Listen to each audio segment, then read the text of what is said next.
Hey, everybody, and Ordo Cervi, I guess, specifically. Welcome to our Getting Ready for Beakeline Starting Fighting multicast. So thank you to everybody showing up online.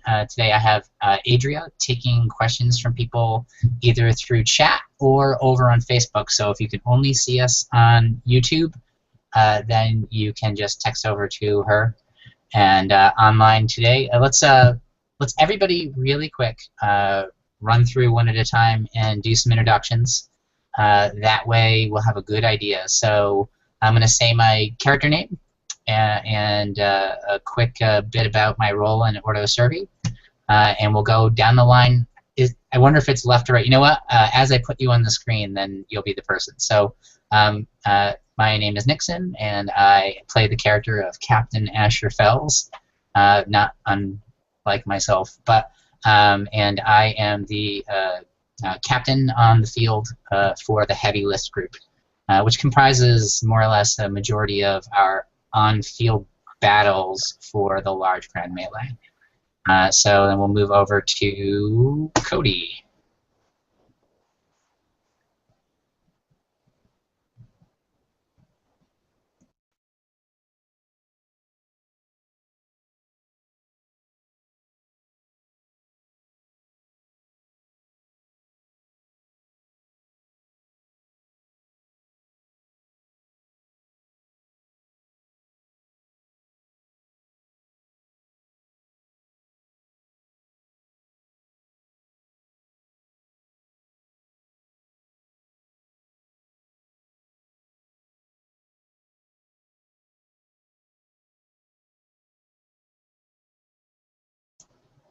That's you, Jamie. Yes, well, I am Duke Xavius. I am your royal. My goal for this year for Beakeline is to make sure that you guys have as much quest as possible and as much fun. And at night, whoever dares to follow me will come back on all fours. Thank you. We'll move to you, Janelle.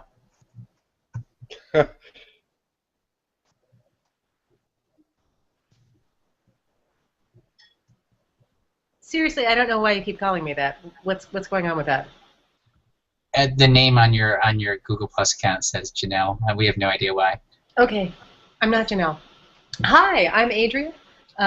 My character name is Sindr Fells, and I am second in command to Captain Fells.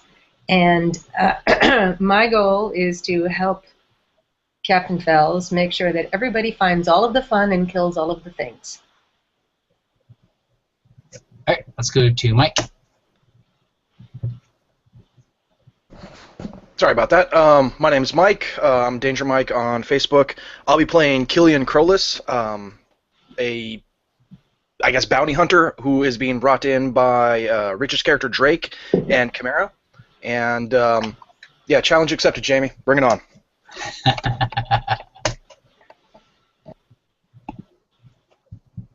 We're going to keep the secret brew just for them, right, Ash? Oh, man. Oh, yes. They aren't going to know the secrets until it hits them. There's two people right here laughing their ass off. I wonder why. Because one does not take the drinks of dwarves idly. Hey. Is that Coughlin? No, wait, who's this? Yeah, I'm Coughlin. Yeah. I'm Roderick von Leonberg. I apologize. I literally just woke up. My alarm went off. I, for some reason, fell asleep. I'm nocturne is my shift, but yeah. I'm Roderick von Leonberg, mercenary sergeant, joining the Ordo Cervi. This is my first major contract, so very excited to be here. We love mercenaries. Get rich. Okay, I'll unmute myself now that I'm Sniffles over here. My name is Tina Dagenhart, and I'm playing Brynhilder Avansadar, but you can just call me Bryn. And I am a fawn, and I'm pretty much just do what I'm told.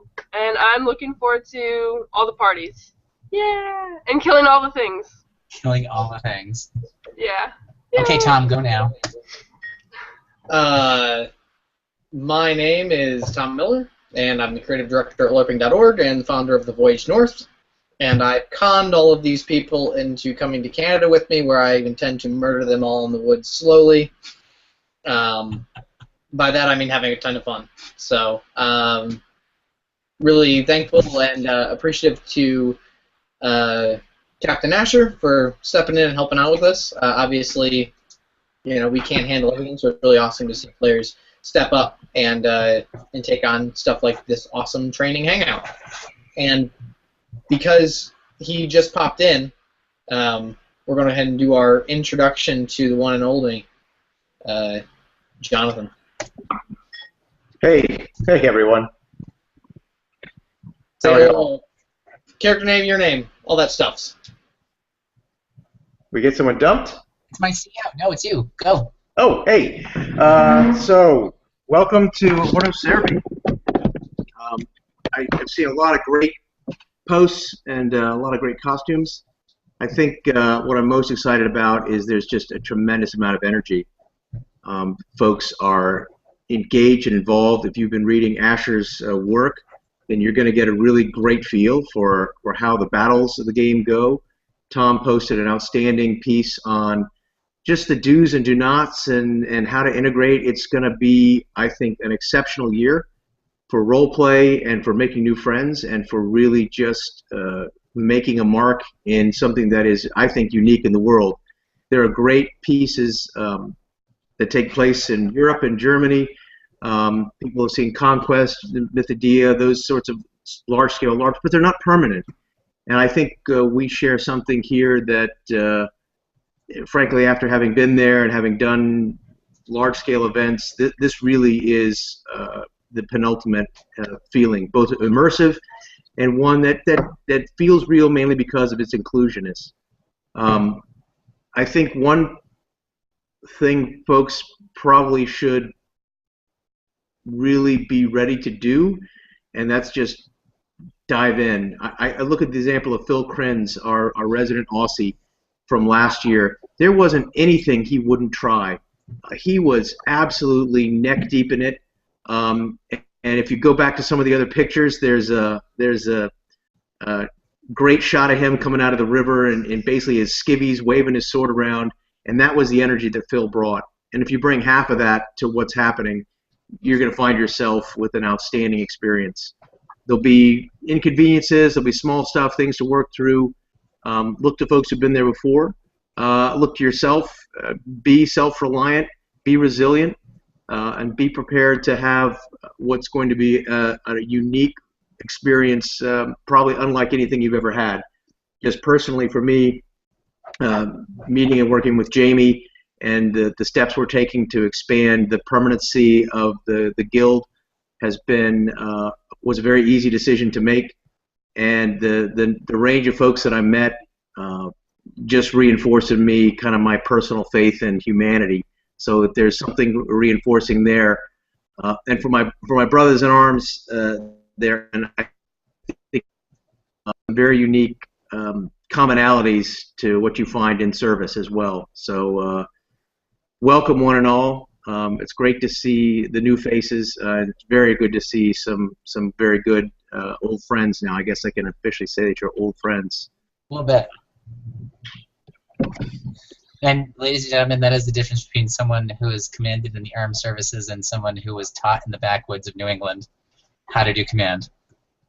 So let's keep with the agenda. So what I wanted to run through tonight is really quick, wanted to do the introductions just so that we knew who was here. We're going to do another session like this tomorrow night, but I'm hoping that this broadcast really helps people kind of both allay their fears, stoke their excitement, and also find a way to come to this event with the most important thing that I want to teach people tonight, which is come prepared to learn a new skill, because this is a brand new game.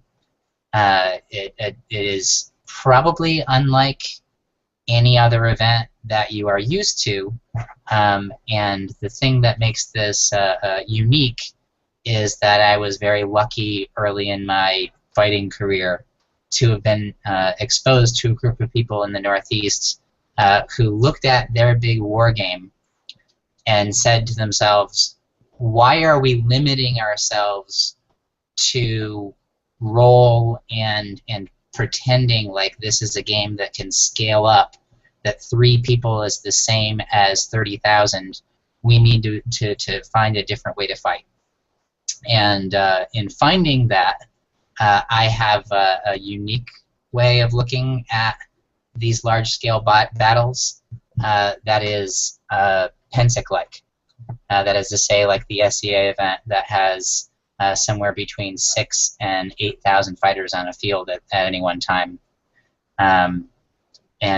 So I want to bring to you guys the most basic thing that I think is important for everyone to get out of this, which is bring to this event, be prepared for the basics, armor up, bring what you can. But whenever I join any game, I tend to come to the game as a player character, thinking to myself, well, what do I know how to do?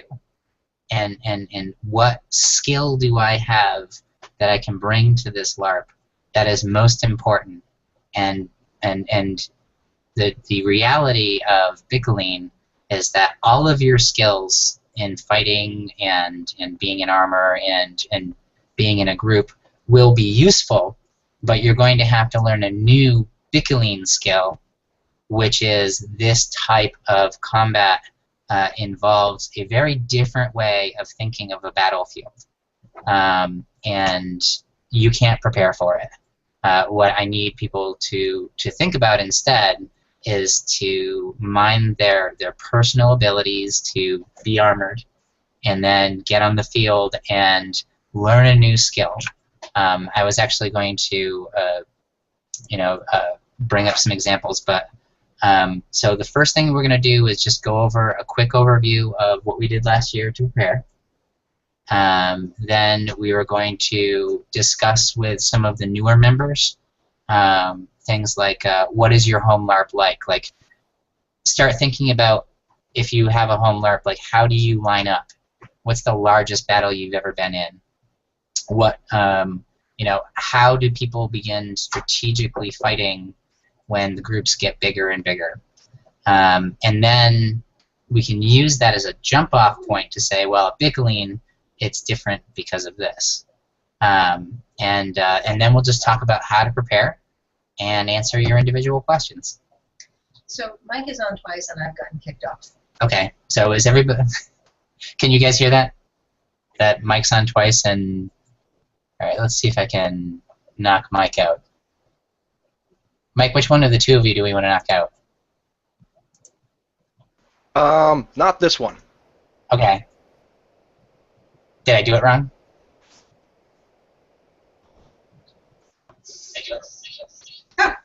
Oh, and look, it's Adria's name. Okay, I think that'll work right, because Michael just jumped back in, because he's like a Microsoft ninja. If anyone happens to have the link to the YouTube, if they could go ahead and throw that in the comments on the group so that people who can't get in can at least watch. I believe that they can do that already. Sure. I am unsure.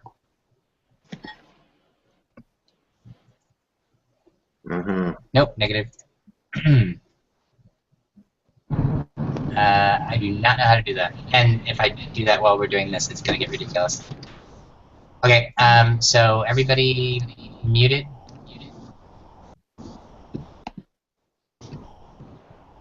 Alright. Okay, so anyways, quick overview of last year's preparation. How many of you guys just wave if you watched videos of Bickeline fighting? Alright. So to give you an insight last year,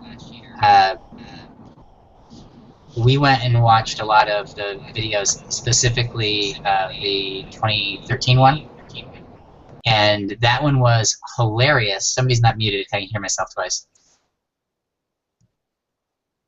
Yeah, Brittany, if you can mute, that would be good. And please be careful driving. I see your car moving in the background.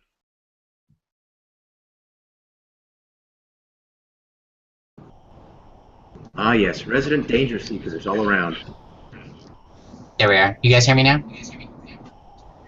So we watched that video, and I watched that video with Adria, and I started dictating to her what was going on, and at the time she said, "What do you mean? This all looks like spears sticking up and people running at each other."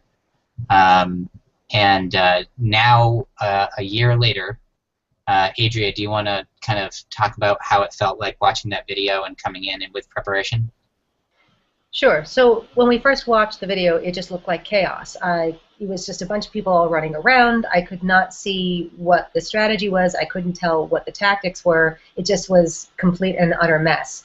And having gone through Vico once and having gotten enough of a background now on what are the tactical components that are making up the field when we're there, I can now look at these totally chaotic videos and go, oh, I see what they're doing there. Oh, that's what the spears are doing. Oh, look at the shield wall, and it makes a lot more sense. And it was just some exposure to the chaos live.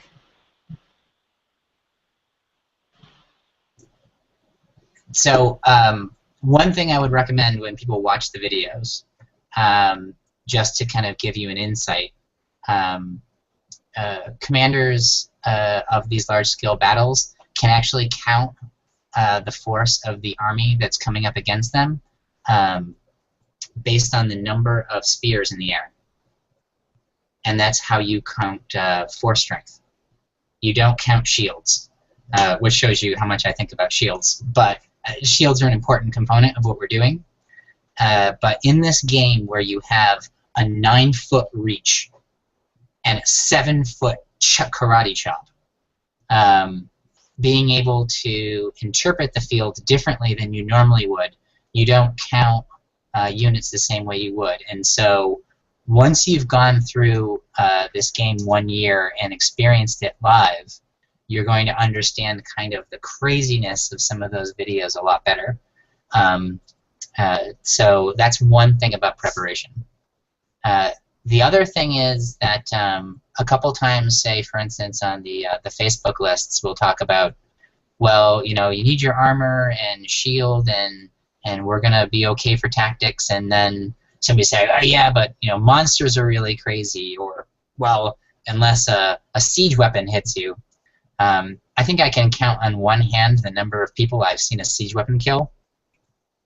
And all of the crazy stuff like magic items and monsters and the other stuff, it's all flavor, and it's a great part of the game, but it is not really going to change how we see the fighting on the ground. So in terms of your preparation, don't spend a lot of time thinking about monsters or siege weapons or the things that the guild will be working on, like healers and runic warriors.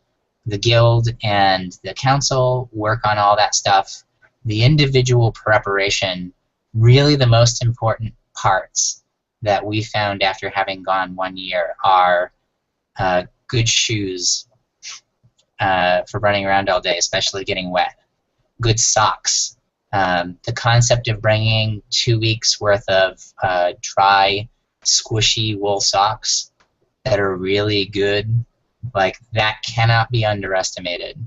And armor bites. I don't know how many games you guys play in or LARPs you play in where you have armor all the time. I don't know what I heard.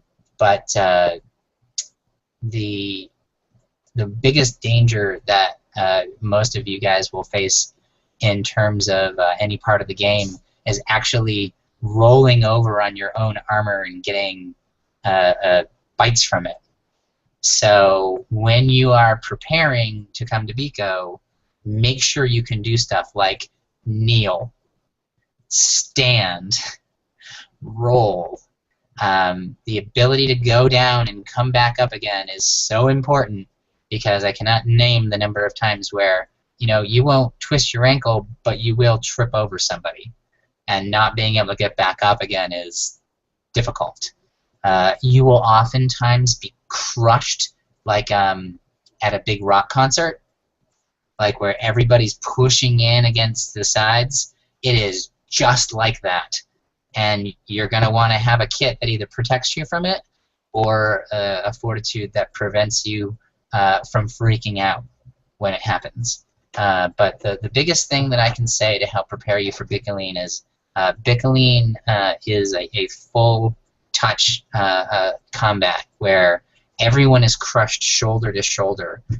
One thing that I did very often, I think, in those first weeks, and I think I didn't stop, I went up to other people's units and started doing it, was I would literally just walk up to people in line, grab their shoulders and stick them together.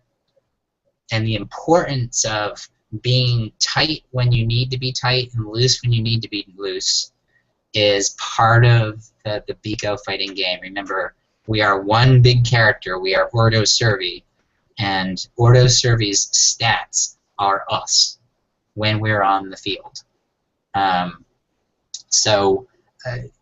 In being open to that kind of combat and that kind of experience means that there are some things that you can't prepare for. 9-foot spears.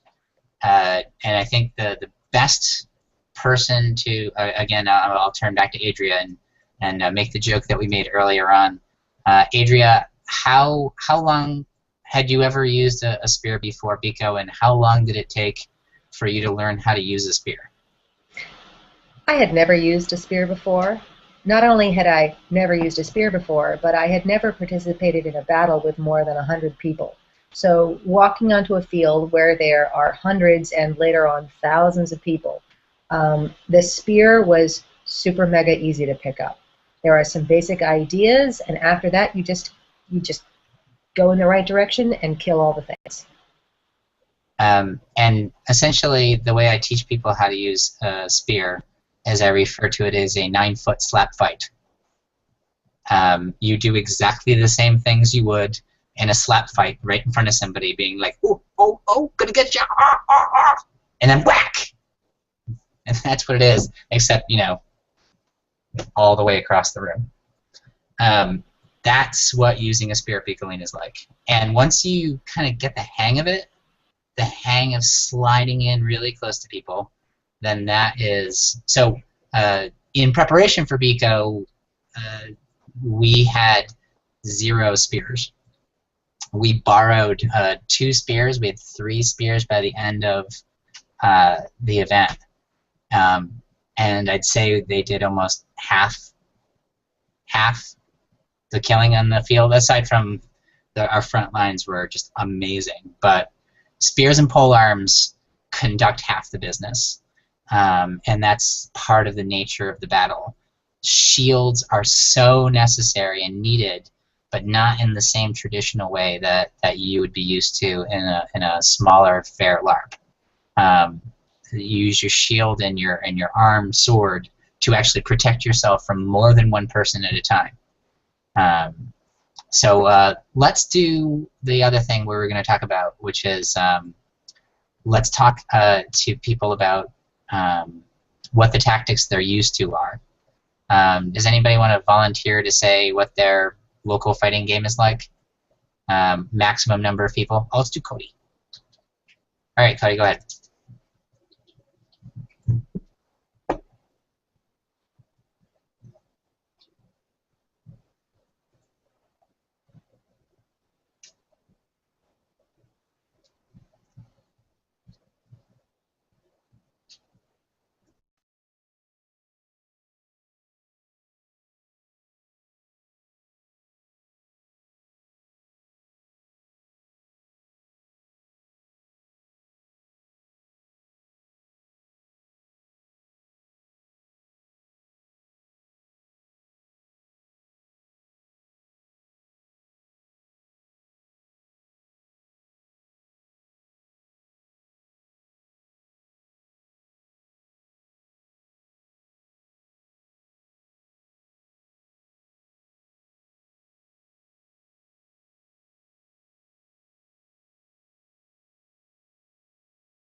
Well, okay, so don't mute. So the good news is it's not like starting from square one. All of your skills, the natural things that you think about, like the line and the squishy center and the other stuff, the only thing that's a little bit different that I think you'll find is skirmishers. Everybody wave who has read the Dritz books. The Dark Elf books from R.A. Salvatore. The point is that skirmishing is so much fun. Having two swords in most LARPs is incredibly fun, especially once you kind of get the flow of it. At Bickeline, skirmishing is... Jamie, what would you say... Hi, Xavius. What would you say the effectiveness of skirmishing is on the fields at Bico? Like having two weapons that are like swords and no shield.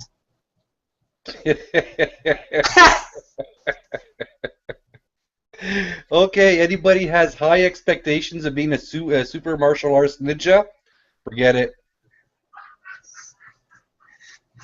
Well, I do think it's fair. I do think it's fair to point out that in the Grand Battale and the large stage, the large fight pieces, that's absolutely spot on. Skirmisher ratio 5-to-1. Spears, 5 spears, 1 skirmisher. That's about as far as you want to go. When we're in the build-up battles or the small event battles, it's much more open field. Much more. I mean, there was one place where we had archers just dominating the scene, and so archers are not skirmishers. They're exactly right. So, but when it comes to the serious stuff, the spears rule the day. So, and here's the thing: when you're walking around town, it's like your LARP. I mean, if there's like a little skirmish in the streets, and you're D'Artagnan. Like, seriously, you're going to want to have all the weapons and play it just like your local LARP. The only time that changes is when spears are 9 feet long and polearms are 7 feet long. And that's when the game changes. Don't let it affect how you think about your character coming into the game. Sindr and I walk around town all week long like our characters would.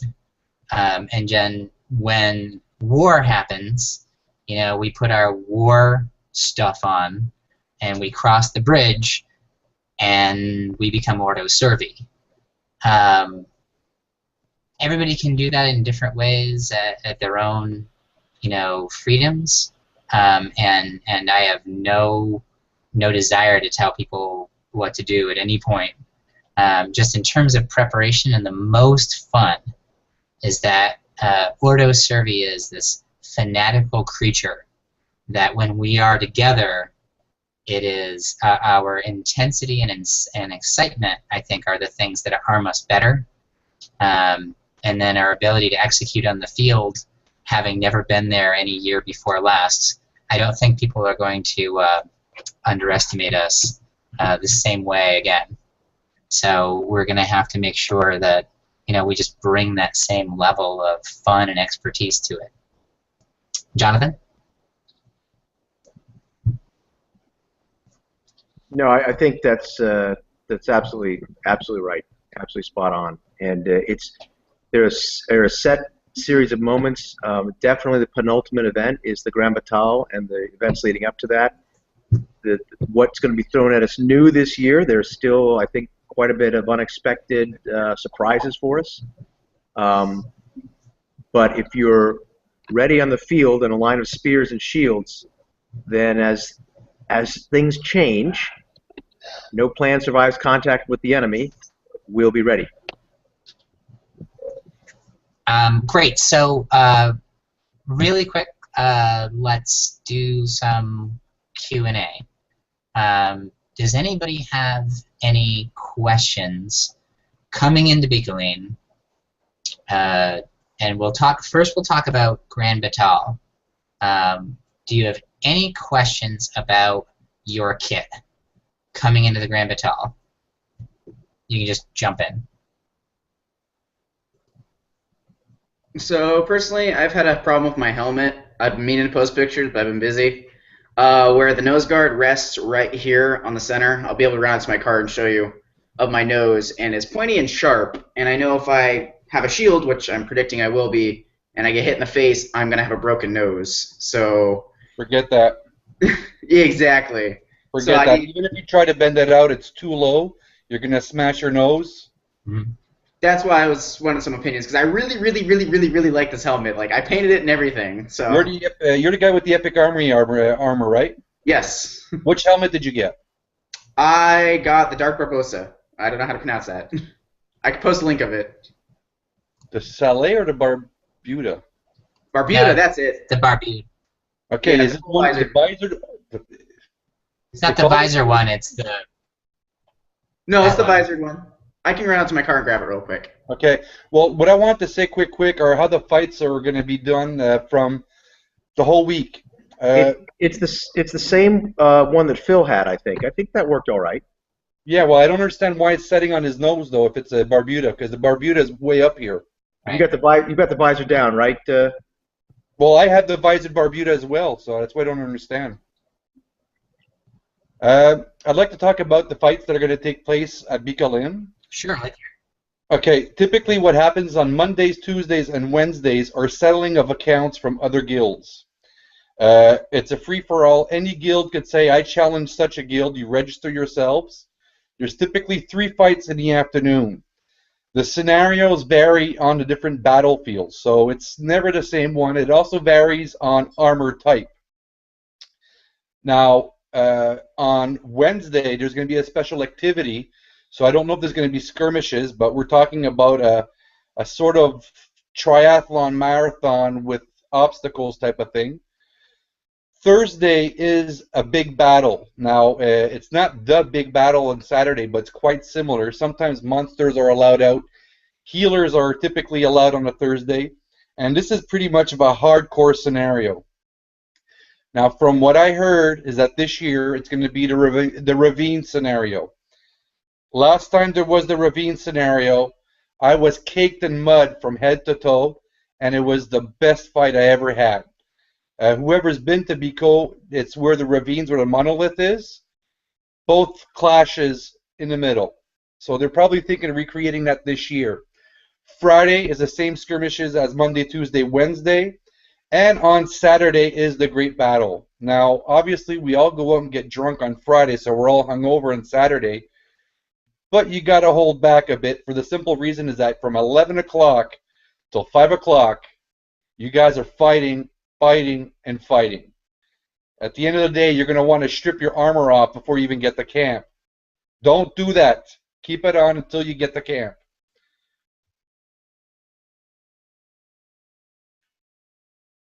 Okay, he's back with his helmet. Yeah. Okay, so big thing is to try to keep it down so I can see out of the eye holes. I lift it up. It likes to rest right there, if you guys can see. The pointy part right there. You might need more. I think you need padding. I think you actually. The problem is the padding. You have too much padding in the back and not enough in the front, and you don't have enough padding in the top to raise that off your nose. Yeah. Well, he's got an epic armory helmet, so if you look inside, you have a lace. You untie it. There should be a leather lace. Now, by tightening that, you're going to be shrinking the size and lifting the helmet up. Oh, okay. Look, we'll take this off. We'll take this offsite on Facebook some other time. Right, I'm sorry. But thank you, appreciate that. I'll probably play with it now. Yeah, basically just go ahead and tighten that up so that it raises the helmet. Once you've tightened that up and you tie that shorter, you should be okay. All right, I appreciate that. Yeah, many of us for how we've tricked out our gear to make sure it's safe. The one thing that inside the gear, you want to make sure it's comfortable and safe. So foam padding with Gorilla Glue. Just PM us and we'll get you squared away. You'll be fine. All right. That helmet will work great. You will love it. And I used to work at Epic Armory to get Patrick a hand, so I know all their gear inside and out. So ask me, and I'll be able to answer your questions. Anybody else have more fun questions? Just about prep or what you should be kind of moving toward? Brittany? Hi, Brittany. I never met you before.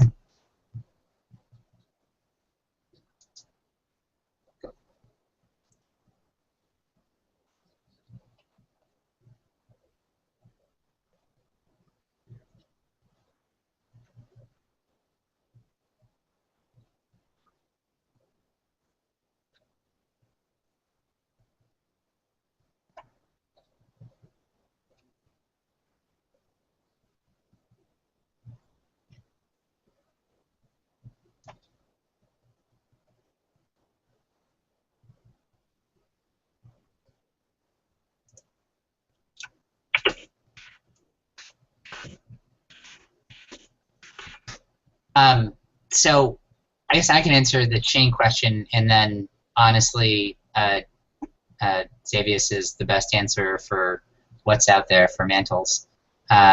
So if you're doing butted ring chainmail, or if you want to do ring mail, all of those things are two things, which is they are time and effort, especially with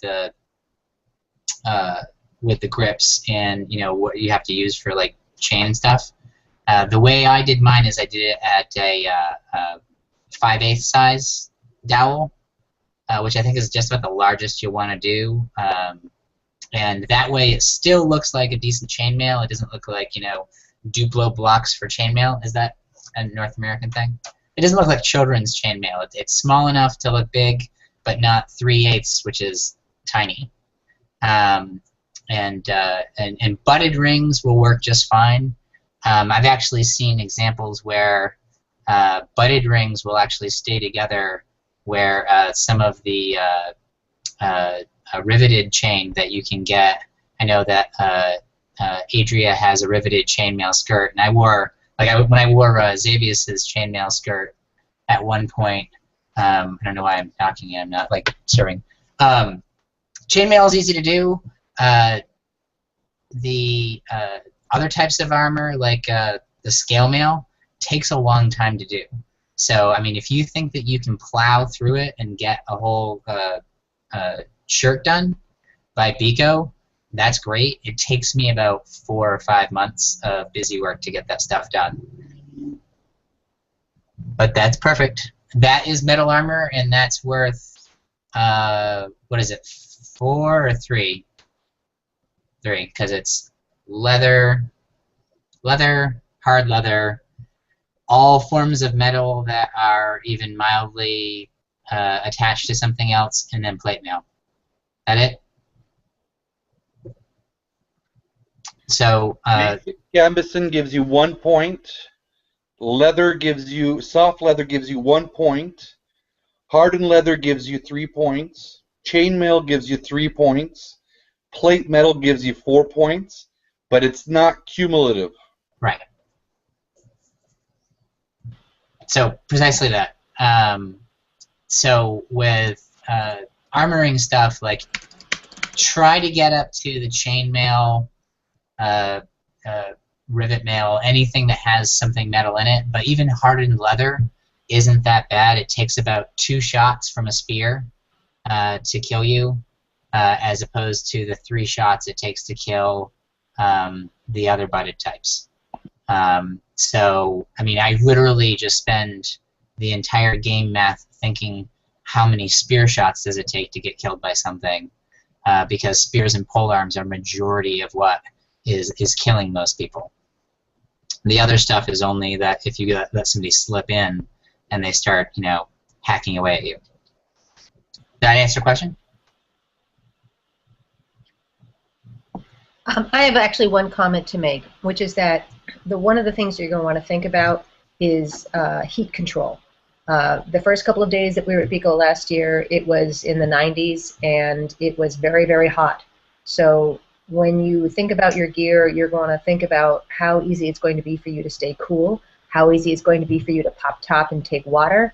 And if you're wearing, a full gambeson and a tunic and another tunic and some, something very solid on top of that, it's going to be easy to get hot really quickly. So think about what you can do to try to manage how hot you're going to get.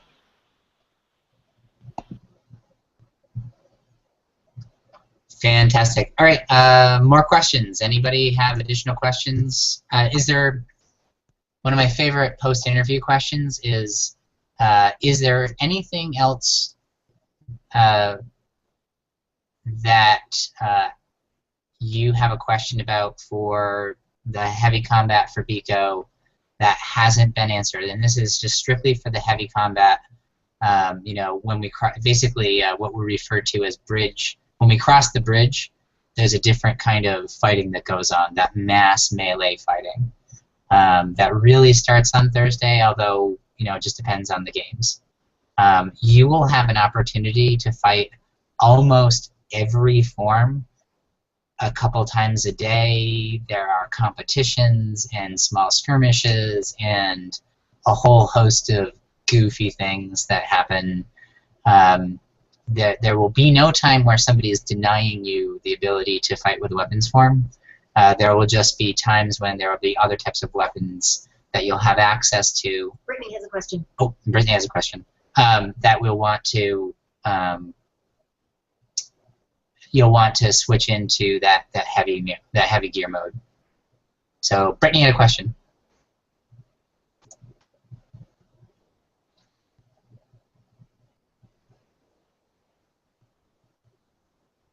You're on mute, Brittany.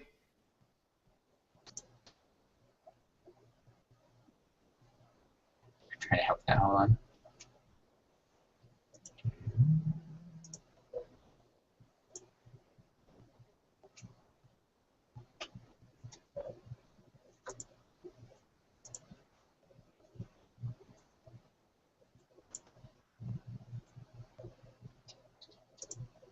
Well, while we're waiting for Brittany to solve her issue for the microphone, if there's anything I can give as advice to anybody that's their first time going to a Bikalin fight, it was my first time fighting aside Ash. It's not to do a suck-ass job right now, but in all honesty, he's quite the person to follow.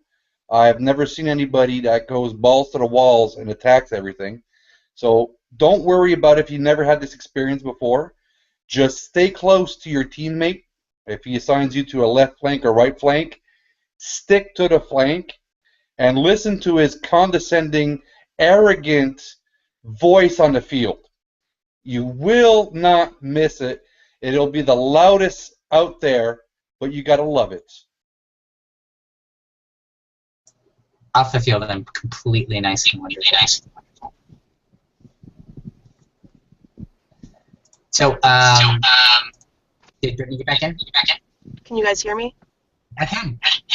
All right, cool. So my question is actually about shields.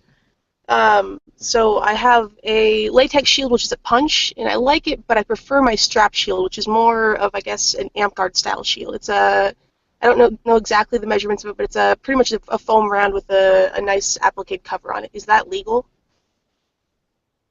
The only thing that's not legal is when it's some hard metal edging. You have to make sure you can't cut somebody with it. They don't really have any basic rules. I mean, you got plywood, you have metal shields, you got foam, you have many different kinds of shields, but the important is, what they check is the edging around. If it's metal, well, you got to put a piece of hosing with foam over it, and it's got to be strapped in. If there's any hard points you touch around and you can feel that can cut somebody, pad it up. If I take, for example, Richard last year had a aluminum shield that had this great big spaghetti noodles going around the edges with fabric over it, and it passed. So as long as you don't feel no sharp pointy edges, it's safe. But do bear in mind, there are no shield bashes, though. All right, good to know that I'm good. That was my primary question. Thank you. But we will have some materials on hand to try and repair or modify anything that doesn't pass homologation, because before you go to any fights, when you cross that famous bridge that Otis was talking about a couple times, that's where all the game marshals are, and they're quite easy to recognize for the simple reason is that they're wearing yellow and purple, which is the Bikalin colors. Now, anybody Yellow and blue. Anybody that wants to go in a field has to get inspected by these guys.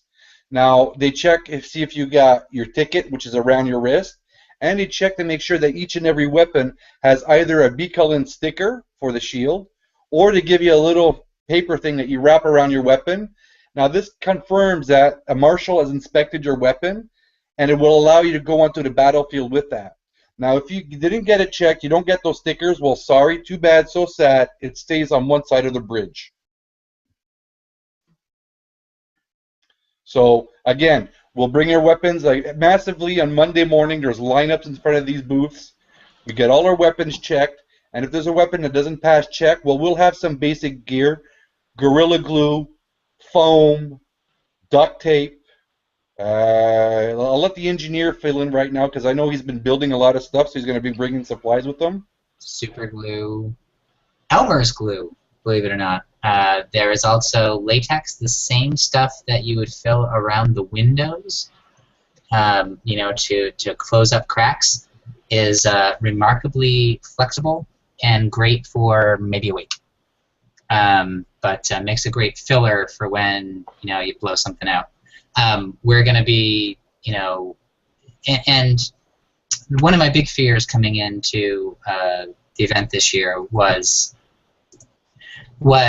that, you know, I want to make sure that everybody knows two things. One is bring whatever you can. Some people are flying, you know, and coming across country, and just bring yourselves. You coming is the most important part, and for those of us who are going to have war wagons and just piles of stuff, we're going to try to bring as many weapons as we can make and as many things. And honestly, Tom, what's our total number? Yeah, you. Total number of fighters. That is to say, adults over the age of 16. We're going to have just under 40 people who are combatants this year. Okay, under 40. Okay, Sun Tzu. 30 and 40, depending. Okay, 30 or 40. Wait, how many what now? That's a big number. That's like, we're going to have 30 and 40, so it'll be somewhere in that range, you know, minus a few. Okay, so, Sindr. How many spears should we roughly have? Us? Yes. If As we many have, as we can. I don't remember how many we were up to. well, we're bringing 3, plus 3 pole arms. Yeah. And Don't that's forget me, dude. you are. And your shield of awesome. So we are bringing enough weapons for 6 people. Because I can't double spear as much as that would make my day. And I cannot. And I'm bringing my stash of weapons, which are going to be permanently staying at Bikalin in the cabin anyway. So. Right. So, but in other people, as much as you can, if you're a person who's traveling and you can make and bring more weapons, we had spears only last year because of the generosity of the White Lions, and that they brought more spears than they could field. And that's their company policy. They literally want to have 50% spears in any year, and then just decide on the day of the battle how much they want to bring, depending on the scenario. And I don't know honestly why they don't bring more. But and that's so our goal should be 50% spears and pole arms, and better than 50% shields, although that's never a problem. So many people bring shields and 2 weapons and single weapons onto the battlefield. Really, we should be shooting for roughly 50-50, and then change up. as we do scenarios. Yeah. Just as a quick thing, Otis, have you talked about the situation where we ran up against the completely overnumbered group on the other side of the marsh area? And, Right. I think maybe we should talk about that as an example of, like, what happened when they weren't properly armed. I gotta tell you guys, I gotta give you guys, I wasn't in this fight, but I heard about this many times at many of the tavern nights at Becullion. Sorry for cutting you guys off, but I know, Tom, which one you're talking about here.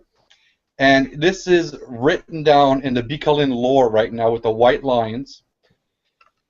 These guys were out fighting, and there was an opening on left flank, and the Lions were freaking out because the enemy was about to go through their left flank. And all you had was Ordo Cervi members just coming out of the trees in the fog, almost looking mystic. And they just fucking mowed the whole enemy line right down in front of the fucking White Lions and everybody else. Everybody is still talking about that scenario. It was surreal, like as I was out of a movie. Yeah, After that, everybody was after how us. that all went down, because I remember just trying to get the line together, and then your little 3-second pep talk, and then it was like, oh wait, uh-oh. Grab initiative, punch through. That's the crazy stuff. And, we'll have lots of time for no shit there I was stories when Becullion comes. There is an entire pub dedicated to it. Two pubs dedicated to this stuff. What I want to make sure everybody knows is that when we get on the field, the most important pep talk I can give to people is look at the weapons in your hands. Look at, we at the camp, we all fitted ourselves out. At the camp, we got together, we decided on our numbers, we decided what our mixture was going to be. But when we get out onto the field, just empty it. Concentrate on your role. If you have a spear, then you are looking 9 feet down. If you have a shield, then you're looking left and right, protecting people from blows. You don't have to worry about how to properly turn a siege. You don't have to worry about the force numbers of other things. You'll be thinking about that stuff, and once you begin to decode Becullion, it'll all kind of become natural. We were at a LARP down in Connecticut, and I turned to a bunch of people. Anybody here read the Cervi tactics? Anybody? So skirmishers. If a skirmisher is made to hold ground, what will happen to a skirmisher? They'll die. And we were running a scenario where Adria and I were in a group of skirmishers moving from point to point to point.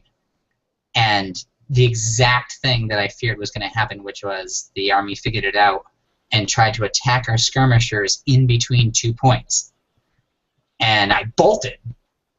And So did I. And I didn't even pay attention to what Adria was doing until later on. Everybody in that group died except me and her. And so the lesson is that when you know your role, when you're playing skirmisher, like, everybody thinks archers are awesome, and they are. They're so cool. 20 feet away, I can kill someone. But only from one angle. So, if a shield sees you, that's it. That's all you're gonna see. And the strength of a spear, the strength of getting up close, and the reason why we have shields is so that shields act as the block for that, and they create angles for you to see the fight. And that is why this heavy thing that we do is so effective, because here, we'll leave it to this. Hey, Amber. Yeah? What is the best thing to defeat a sword and shield? Wait, ask them first. No, you have to say it. 2 of anything. 2 of anything will defeat a sword and shield. That's it. Doesn't matter what it is. 2 archers, two of those goofy guys that go out there with one sword each. The whole game is about maximizing the number of people attacking at any point. And that even works when you're outnumbered. If you're outnumbered 10 to 3, as long as your 3 are attacking their 2 at the time that they're attacking you, you win. That's why the game's so much fun, because you get to kill all the things. So, are there any other questions you guys have about prep? Just come ready to learn how to use a 7-foot polearm. One of the things that I've been very lucky to do is have instructed people in the beginning usage of some of these large-scale weapons. So I have some different methods of fighting with them that might not be intuitive, and even watching videos, it's just so difficult to express to you what the easy to learn things are and the difficult to learn. I can teach somebody how to use spear in an hour. I can teach somebody how to use polearm in a day. But the enthusiasm and coming ready to just throw yourself in and hear them crash off of our front walls, and then have Xavier say, "We should counterattack!" Except I can't do your accent. Can you do it in the accent? Because the accent's really cool. Anyways, he screams, "We should counterattack," and my brain fires up. I'm like, "Oh my god, we should totally do that." And then that's a whole different story. So I guess I'll jump in now and kind of talk about the other side of this, which is the prep side of pre-combat, not just from the training standpoint of using weapons, but also from your gear. So as a person who attended a lot of large combat events, I wasn't used to the kind of combat situation you run into. Things like Penzik and Ragnarok and Darkon, things like that. You have a 1-hour big fight. It happens, and there's this 15, 20-minute lull. Then there's a 5-minute fight, and then you get these weird lull periods of just kind of standing around. So you're able to wear really big, heavy kit for the whole day because you really don't have any problems wearing it because you get those break periods. At BICO, it's going to be different. You are going to want to be 100% sure that the gear you're in is something you are comfortable running in for a half hour straight. If you can run or jog for a half hour in your gear, it's the right gear for you. If you get 15 minutes into that and you're realizing, wow, I'm so winded I can't even stand here, then you need to think about reducing the amount of weight you're dealing with or increasing the amount of muscle and endurance you have to counter that weight. Great example, I got out in full plate arms, full chain, big helmet, the full plate layout. Did that once. You did that once. I did that once. And then I realized these fights are so much longer than anything I was ready for. I downgraded gear, and can anyone tell me what I wore after that? You wore a gambeson and a cloth cap, and you didn't die in the grand battle. Nope. Actually, I don't even think I noticed you getting swung at. Yep, I was at the front line with Otis, and because I could move and I felt comfortable in what I was wearing, I was able to survive the whole thing, didn't die once, and killed a ton of people. Well, you remember what You could still run after anyone I want. Well, you remember what King Rattan was wearing on Thursday. The very first time we fought for King Rattan, he shows up, takes command of our entire group, wearing a white shirt and a fur cap. And a spear. No, he had a steel breastplate because he doesn't want arrows to kill him in one shot. So he wears a steel breastplate. He didn't have that on. He didn't have that on when he took control. When he took control of us, he took off that breastplate. He was just wearing a T-shirt, not a T-shirt, but I mean, it was ridiculous. Yeah. It was hilarious. It was everybody's first big fight. So everybody was all their heaviest plate, and he shows up in a shirt and he's like, "Okay, let's run 6 miles." Yeah, but what you guys got to understand is that our king is, in real life, he's a phys ed teacher. Yeah. And he's also not a jousting, he's a fencer, a professional fencer. Professional fencer. This guy is nimble on his feet. Mm-hmm. Even when me and him are bogged down with booze, this boy can run. Yeah. And he's about 160 pounds soaking wet. So, I mean, it's nothing but muscle. He's got a six-pack. I remember very distinctly that picture of me next to him last year, and I'm thinking, all right, it's time to hit the gym. Now, what's interesting to keep this in mind as well is when he knew he was going to be fighting solo, and we caught him near the obelisk line when we were holding a gorge. We were holding this gorge and gorge, yeah, quote unquote, and basically we were holding it, and they wanted to come across. They weren't. Ratana's on his own, running around, just being a maniac, and all he was wearing, he wasn't wearing a shirt at that time. He was just wearing lamb-covered straps for a breastplate and this breastplate on. And I asked him, why are you only wearing that? He goes, well, I'm not really worried about anything except for arrows because this 9-foot spear makes sure that anyone anywhere near me is not getting close enough to hit anything. And the whole point was, no one is going to get close enough to Rattan to actually hit him. All he's got to worry about is an arrow randomly coming in. This is not peace. This is my victory sign. Yep. And he did. He took the whole day and just walked through people.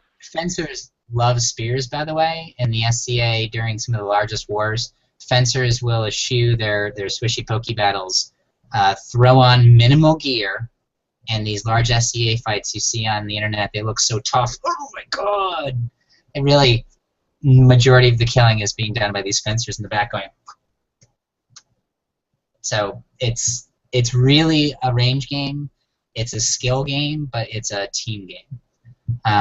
And honestly, you'll learn the team game really fast. And there's one point that somebody's brought up in the past that I'd like to bring up in this conversation, and any of the veterans can confirm. When in doubt, die. Yeah. If you can't do the math, just lay down. It's all good. I mean, we did a great job. If you don't know what's going on, just go down. Because it's dangerous to not go down. I mean, it's got to be fun for the other people as well. And I was going to say, I have to admit, I took a dive once when I wasn't even through all my armor points because the person hit me, made such an amazing shot, and I was like, style points, and I went down. Mainly those are the when the air bullets go in. Okay, so wait, hold on. This is going to devolve. I had something very similar happen real quick. I had a guy run up, and I didn't even see him, and he just started doing like the and he started actually doing that and dancing while he hit me, because he realized, and I didn't, that although he killed me, the entire line had come up on him. So he realized, like, I'm gonna have fun hitting this guy, and then I'm just gonna sit down because it's not even worth it. All right, so before we devolve too much deeper into the goofy-ass stories, which, by the way, sound so much better when I've been drinking. That is to say, your stories sound better when I've been drinking. For the remaining people here who are new, which is now 3, we outnumber them. We said we weren't going to do that. Tina, what's your big question? What do you need to know? I don't know. You guys have pretty much answered a lot of it. My biggest thing was Lamellar, but that got answered. I'm going shield and sword. 4, yeah, metal. And I'm going sword and shield. I don't know. I want to learn spear, obviously. Yeah, I don't know. You guys have answered a lot just with randomly talking, so that's pretty much it for me. I want to teach you polearm. I want you to have a 7-foot polearm. And I want people to learn how to fear you. I'm all about that. I want everybody to be scared shitless of me, and I want to kill everybody.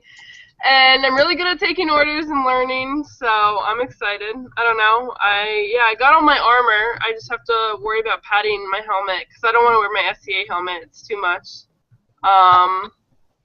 Yeah, I don't know, and I got tons of armor and garb if people need stuff too with SCA stuff. So I think I'm pretty good. I feel comfortable. Good. So.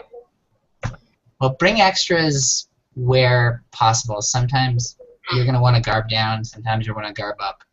And you know, the first thing I think everybody who was a vet from last year, you know, maybe Jordan will jump in and say, the moment you leave Biko, you know exactly what you want to do next year. Mm-hmm. Okay, yeah. Well, that's one of the reasons why I'm driving, too. I figure I'll just, like, I have an SUV. I'm like, I will just pack it to the brim with everything I own. So then that way, if I need to mix it up, how many weapons? Like, I have like 2 swords. Like, do you guys suggest having more weapons or less weapons? More weapons. Okay, because I'm like, I don't know if I should get more swords or. Do you guys remember Felix from last year? Was his name Felix? I don't know what his real name was. Yeah, Felix. I Felix all the time. This guy, he seemed kind of like docile the whole week, and then he'd get on the battlefield, and I think the first thing he did on Thursday was break his sword over somebody's head. And not for having swung wrong, just shit happens, but that was one fierce motherfucking kid. And that happens. We caught him on the way out of the first big battle, and he's just got this sword hanging on this little piece of latex. He's like, well, yep. Epic Armory has a return policy. Yeah, well, don't forget, do bear in mind, Epic Armory is there, Kelly Masil is there, Nemesis is there, Mithril is there, the Jackalope's Forge is there. So if you break something, there's replacements. And if you see something and you go, ooh, forget it, you can buy it as well. Okay. Yes, I see you, Ash. You know what I'm talking about. That fucking glaive you wanted. No, my chopper. I bought chopper last year. I love that sword. You know that you cut up my spear from one end to the other? Oh my god. But I found out that Epic sells those. They're called spears, but they look like polearms because they're tiny. Yeah, no, they're the dervish glaive. And if they still have it, buy it because it's not being produced no more. No, but it is the best short polearm that you'll find at Biko, but the best 7-foot polearms are being made by me this year. But Tina, also what we can't encompass in everything, and actually I tried to put into some of the appendices, but I also have in posts on Facebook, is there's all these weird events, like at night, like the Night of the Knives, long knives, and like I think there's like a ninja event or something, but all the different games have different things. Like some of the goofier nighttime events, they even don't let you use 44-inch weapons. They have to have what they call 100 centimeters, which we would know to be 40 inches. So even if you don't have a bunch of 44s, you're going to want to have smaller weapons just for shits and giggles. There's one night, which is the Assassin's Night, that you need a long dagger. Look, basically, I'll have everything in oodles and oodles. I'm just bringing all my shit, so I'll be able to loan it out to anyone. Okay, cool. Yeah, real quick, on the Night of the Long Knives, or the night where we do the short weapons night, that's like pitch black, no candles, like good luck. 2 things. 1, wear good ankle support on those nights. You will be running through fields and woods in the dark. It's easy to, hurt yourself if you're not careful. And the other important thing is bring a spare pair of pants. Because you're going to split them. But you're going to split them from the crotch to the ankle. All right, so what do we have left? Anybody else last-minute questions? I want to answer them. We have a whole night of this tomorrow now that Tom's showing me how to do it. And we want to make sure that we disseminate this information as much as possible, which is the game is easy once you're out there. The complex part is the teamwork parts. And that's kind of made easy by the fact that we're all surrounding each other. And I really think that in a very short period of time, you'll all learn sub-command and then command, and then me and Xavius can be just hanging out drinking all the time, which is probably going to partially happen a little bit too. So is there anything else I can think of to help you guys? Just bring the best kit you can, bring as many weapons as you can. I'm not partial to small shields, but bring them. You never know when you're going to need them. Really, the best shields are the ones that aren't legal in LARPs normally, which is the ones that are longer than 3 feet and wider than 2. But then again, anything wider than 2 feet is such a pain in the ass to carry.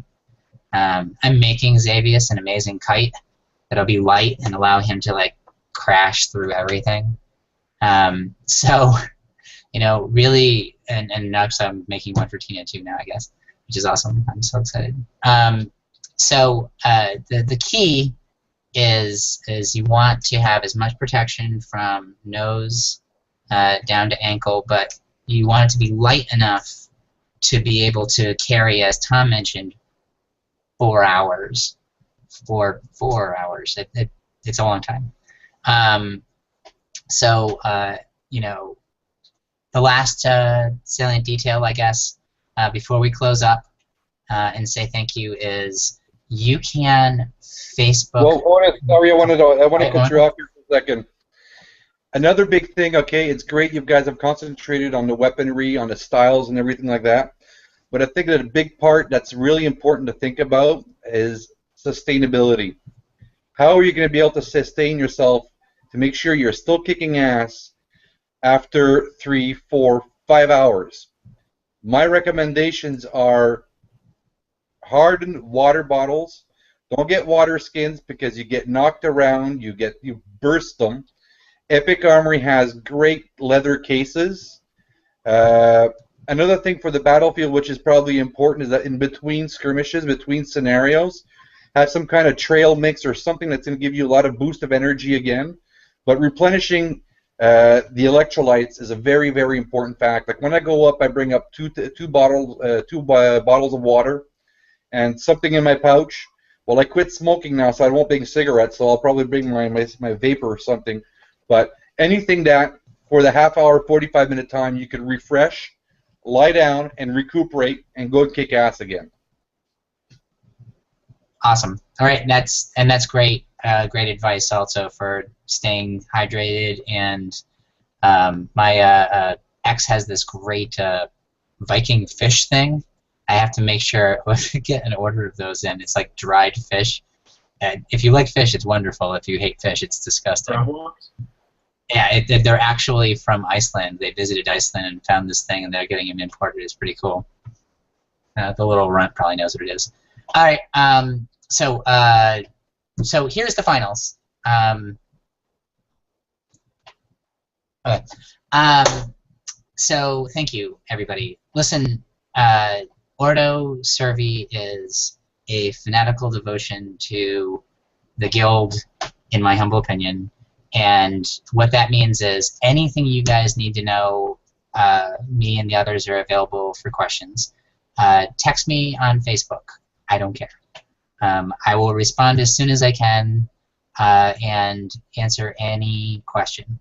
For training, you know, as the tactics manual says, if you have a home LARP, gods, NPC, like fight against 3 people at once. When you are fighting against 3 or 4 people, it sharpens your peripheral awareness in a way that you will be reminded of when BICO happens. At BICO, it's more like claustrophobic awareness, but you know, it simplifies when you realize a majority of that is armor that's not going to hit you. And you'll be able to focus on the couple weapons that have range. So if you get a chance, NPC, and then run into a stupid situation where you're 2 or 3 or 4 outnumbered. If you have friends, Cody has friends, right, Cody? Practice 3-on-1s. It's the best way to, like I said, help the awareness that you're going to be surrounded by more people. And try to hold ground when you're doing that kind of work. Don't just keep running and running, because you run away from us, it's going to give you a bad reputation. So is there any other anything else before I say thank yous and good nights? We kept this down to 1 hour and 15 minutes, if you can believe it. I have one thing more. I will have another 30 minutes from right now to discuss and to go over real quick camp questions that are pertinent to this upcoming next few weeks when people are going to be preparing for our camp development day. For those within driving distance, our camp development day is scheduled for June 7th through I think we're doing 13th, so we'll have 7 days that we're going to be out at the location. If you're able to make it, we would love to have you. Yeah, There's some of us traveling. It's from the 7th to the 11th. 7th to the 11th. Yeah, because the 12th, Miss Tina here has canceled 2 days of building for us because they're having a competition, the SCA fighters. Yeah, it's the Beltane's tournament. Those silly SCA people. Yeah, so the Beltane's tournament will be there. So next 30 minutes, I will be able to answer questions regarding camp, decorum, stuffs, and tenting information. So, and I'll be able to show you guys a picture of the tent that we will be using this year. So if you're going to stick around, feel free, and I'll pass it back to Otis for final words. All right. So everybody, thank you. And I know this isn't even a third or fifth, I think 7th of the number of new people. So whatever you do, try to disseminate the information as much as possible, which is come ready to armor, bring everything you have, but come ready to learn something new. And the good news is the thing that you have to contribute, you're already bringing. You will learn that new skill so fast that it will shock you that other people at Bico don't know how to do this. Tom, Rebecca wants to say goodnight. Okay, hold on. Eh? Say goodnight. Bonne nuit. Bonne nuit. Bonne nuit. And yeah, everything that you guys need is going to be there. And bring everything and get ready to share and get ready to be a guild. Because the toughest part about preparing is knowing that you have no idea what's going to happen. So just come ready to learn and know that we have things that can teach you that you can learn and contribute. So I appreciate everybody. Thank you guys for joining in the broadcast. Tom, thank you for organizing everything, and we thank the guild and the council members in it that allow me to be ridiculous enough to command the troops. Only you in the Northern Army, Tom. Only you in the Northern Army give me permission to command people. We had to pick somebody that was crazy enough to look at a line of 25 people when we have 6. And say, I can totally do that. Does anyone have bows? Does anyone have spears? No? Then kill them! And then immediately force us to charge a group of 30 people, which, by the way, died really, really fast. They were totally outnumbered. They had no spears! Even with they had us surrounded. Those not even wasp nest could hold us back, Otis. Yes, the wasps were kind of nasty. Although I have to admit, that was bad. I forgot about the wasps. Oh. I am, and you will all find this out, allergic to 2 things. I am allergic to dwarves brew. Oh man! I will attempt. Hey, that is our story, and we're sticking with it. That is our story. It's we got 2 alcohol intolerant people here. 2 of them. Intolerant? I am so happy that I'm alive right now. You guys drank on the Friday night, and the rest of the week you were fucking dry. Come on. Well, I kind of think I cured myself of drinking. I was drinking all the rest of the week when it was raining. And the second thing I'm allergic to is ravines. Because I had to have Xavier save my life once when we went to charge a line, and somebody came at me with this gigantic 2-handed weapons after I charged these 3 guys, and he went to swing at my head, and it went because I took 1 step backward into a 3-foot ravine. And the guy's looking down at me, and he's like, "You are so dead." And all of a sudden, right over the top of me, Xavius in full plate just jumps the ravine, blows out his armor legs, and just comes crashing into these guys. Is scattered like the wind. You too will have these stories. Pretty epic. It was pretty epic. And then the bees showed up. And well, we knocked them into the hornet's nest. That wasn't our fault. The marshals were fucking pissed at us because they're trying to spray away, and here we are tramping on them all the time. And we're not giving a fuck. We're just kicking back. Me and Otis we pushed back, and no joke, at least 20 to 30 people. And that line is like, who the fuck are these two raving lunatics? I think it's because they saw you smoking earlier, and they're like, "Whoa, he's trying to like make it easy on us." Okay, well, listen, thank you all. Please text me with any questions. Aside from all the humor and the crazy stories about stuff, in all seriousness, access is the key to this game. Anybody can fight it. I can teach almost anybody how to play war. I have been made privy the document that I showed you guys is the mental parts. It is meant to be taught. There are actually, Adria has the words that there are techniques for teaching people how to be effective in 3s and 4s and 5s. And those techniques only take a minute to learn. And once you get it, you're going to be like, why isn't everybody just rolling around on easy mode like this? And the answer is because they want to run around with 2 swords being dritz. So I hope everybody had fun, knows how excited we are, knows what you're in for following me into battle. Actually, I think that Nick Serban filmed the classical 2-weapon guy. If you look at it, he goes, you're saying you got pretty good martial artists in the video. Do you see a guy go, wow, doing a backflip? What does he do right away? He got cut down. No, all right. So thank everybody for the time. Is anybody sticking around for Tom thing? Have fun. And I really appreciate your time. Hey, Tom, if I kill this, it's going to kill the whole video, isn't it?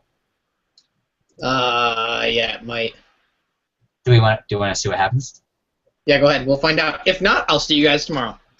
All right, guys. Thank you, everybody, and from Ordo, Cervi, and the Army.